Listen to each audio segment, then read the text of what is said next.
sure where to stand. This thing is purging nitrous out of the fenders, and look who gets out. None other than the Donkmaster himself, Mr. Sage Thomas, ladies and gentlemen. How y'all doing? How y'all doing? How are you doing, my friend? I'm doing well. I'm doing well. All right, so we have lots of questions. Okay. You are here with the African American Racing Association, correct? That's correct. Yeah. But you also are the guy behind the National Donk Racers Association, the league, right? Yeah, that's correct. Okay, so tell us what it's like to race one of these things. Okay, so something like this from the factory weighs about 5,200 pounds, and we converted it into something a little bit lightweight, and it runs about 170 miles an hour through the quarter mile. That's a lot of car going that fast, right? That's correct. So you run the Donk Racing League. It's a legit league, got a rule book, you got events, the whole thing. Oh yeah, so we have about 5 events nationally from Maryland, South Carolina, Florida, Georgia, and North Carolina. What was the inspiration to get that started?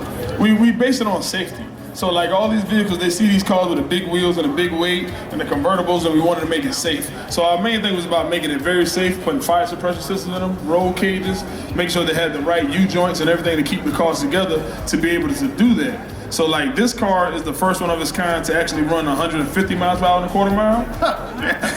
And then it's also all made of fiberglass. So if you're looking at the car, it looks like steel, but the hood, the fenders, the bumper, the doors, the trunk lid is all fiberglass as of now. Yeah, now that you know, I can see the cowl vent screen is closed, being a fiberglass. Yeah. All right, so the Racing League rulebook has a couple of different classes. Correct. Take us through the classes that the cars compete in. Okay, so a car of this caliber is considered the heavyweight class, and that's because of the horsepower rating and the chassis style. Then you go to more of like a middleweight class, which is street style with the full interior, the music in the car, and something you do like a 30-mile cruise. And then you also have a lightweight class, which is no power adder, small block or big block, and you just do a street cruise with it also. So the heavyweights, like this one, do we have any restrictions under the hood on the engine or power adders or anything? Oh no, you can put any kind of engine you want in something like this, as long as it has 26-inch wheels with street tires on it. You have to have the street style tires on it. Wow.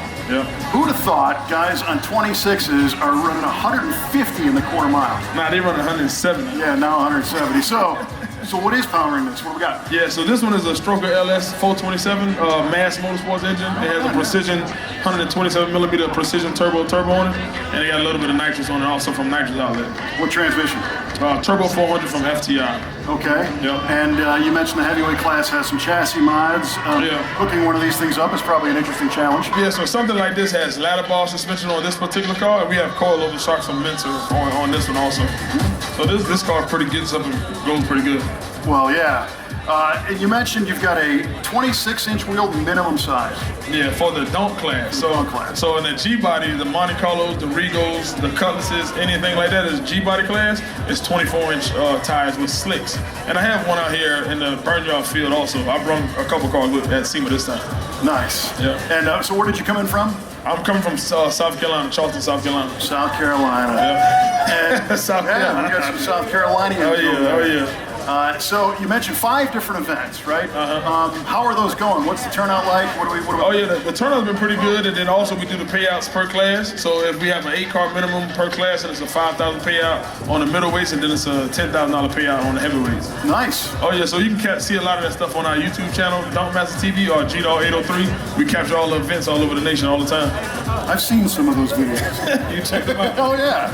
Well, okay, so in my background, I'm a little bit more of a muscle car guy, a lot of street drag racing, and you never would think that somebody would be safely racing something like this. Yeah. And the thing that I love is, whenever the second thing that had wheels on it was invented, people raced. Yeah, oh yeah. So it's not unusual to me to see people racing anything they want, but I love the fact that you put some rules together and made this happen.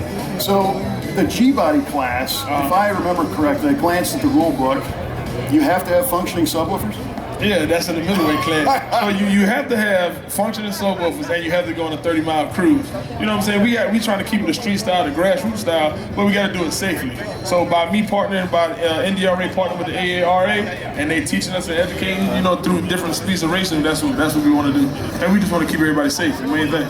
For sure. Yeah. So tell me about the AARA a little bit. So actually it's diversity in motorsports and how we're changing and becoming a part of motorsports. And we actually do a lot of R&D, and we're teaching people about the history of how a lot of the stuff come about. So just like taking this car, like when I used to call FTI, they'd be like, "Oh man, what are you doing? Like you keep tearing up converters and transmitters. Like what are you doing?" Yeah. So I send them a video, and they'd be like, "What?" You know what I'm saying? So they see it, then they were willing to help. So Greg and FTI, Scott and Dalton, they helped put something together, and they kept the transmission and everything together. But it happens for a lot of different companies, and they're all coming aboard, and that's what it's really about.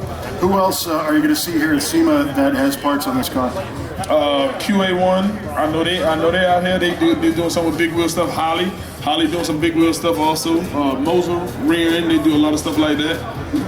There's quite a few, you know, so there's quite a few that's out there. Well, and I bet they're all excited because they're reaching into a market that they might not have been into before. Oh, yeah. And they're doing it in kind of the right way. Again, it's safe. You know, you guys aren't out making videos doing burnouts in the middle of the street in the middle of the night in the city somewhere. So that's really cool. Oh yeah, so we like to do, anytime I do an event in the area, I always try to go to the high school or the technical college, and I just try to educate the young kids to make sure to keep them out of the street and just take it to the track. Right. And that's what we like to do. So you drive the car as well. Oh yeah, I drive this. Are you one of the guys building them? Yeah, I'm one of the mechanics at my shop, and then I have two other mechanics, Jason and Steve, and then also have Hipster Race Cars and a couple other people that help with the tuning, JP, stuff like that. So we have a full team that does all this. Well, very cool. I appreciate that you're out spreading the word and raising the awareness. Yeah. To me, the bottom line is the more people we can get enthused about racing and high performance, the better. Oh yeah. And I'm sure seeing those videos, these guys put on a heck of a show. When you see something that's pushing 5,000 pounds on these wheels with this look going that fast. Oh yeah, for sure. Yeah. It's a good time. All right. Well, listen, Mr. Donkmaster, I appreciate you coming out. Ladies and gentlemen, Sage Thomas, give a big round of applause. Thank you for being our #1 here tonight at the SEMA Reveal. Thank you.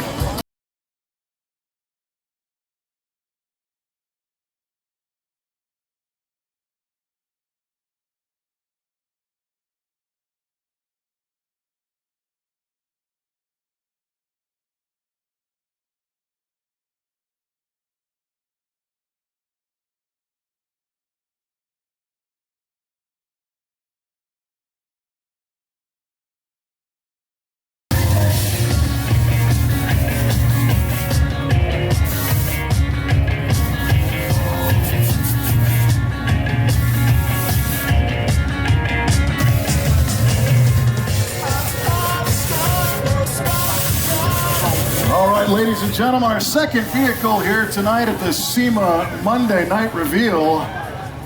We've got this killer Toyota. I'm hearing the engine and I see a guy driving on the wrong side of the truck, right? So let's find out what's going on here.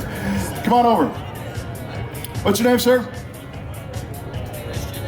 This is Ashton. Ashton? How's it going? How are you guys doing? Yeah, very good on my cars here at SEMA, obviously on the wrong side of the road. Yes, so, all right. So what I'm looking at here is a Toyota Land Cruiser, but I see just by the stance and the suspension and listening to the engine, this is far from stock.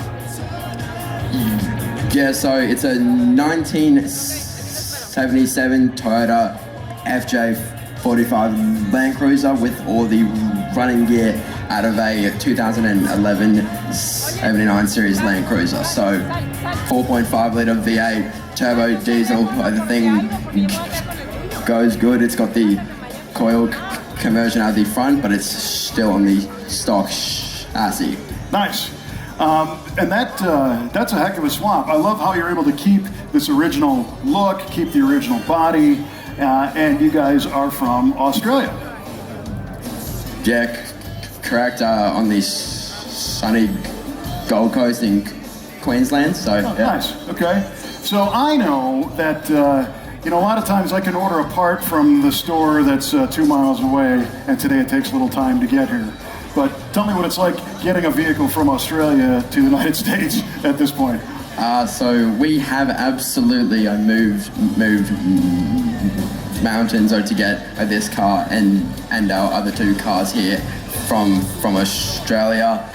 They almost didn't get here, but they're here now, and so yeah, it was a bit of a pain in the ass, but yeah. But here we are. Here we are. Awesome, awesome. So, why this Toyota?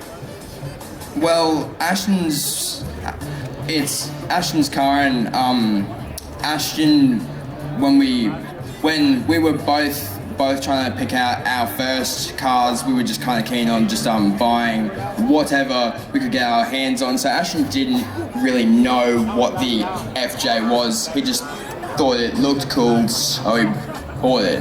But now over the years of being with the car, both of us have learned a lot more about it, and both of us are very, very passionate about the car. Sure. Now, are these FJs very common in Australia still? So these FJs are workhorses. They are farm trucks. You see them everywhere in Oz, and every time that you see one, everyone is just very, very excited about it. I don't think that there is a single person who is into four-wheel drives who doesn't like an FJ. So. Sure. Yeah. So tell me about this conversion. Who did the swap on it? Us. Me and Ashton and our team touched every single bolt, turned every single wrench to build this car. The only time it ever left the shed was for paint and for tuning. Other than that, all us. Very cool. That's a lot of work.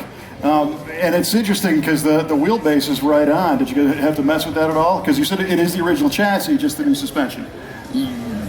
Yeah, so it's the same wheel base. It's a bit shorter than a normal 79 series Land Cruiser, but all we had to do was change the ridge, drive shaft, and job done. So nice. So what's the mission for this FJ here at SEMA? Where can people see it here this week? You can see the FJ49 as well as both of our 79 series Land Cruisers at the Toyota booth in the Central Hall. Awesome, all the way in the Toyota booth. Yeah. That's great. What do those guys at Toyota think about this? The guys at Toyota absolutely adore it, and we couldn't be more thankful for the opportunity to show off our Land Cruiser on the Toyota booth. Very cool. Well, ladies and gentlemen, give it up to our brothers here that came in all the way from Australia with this awesome FJ. Thank you guys so much for being here. Have a great week. I'm going to check this out in the Toyota booth. What a cool ride. More to come, friends.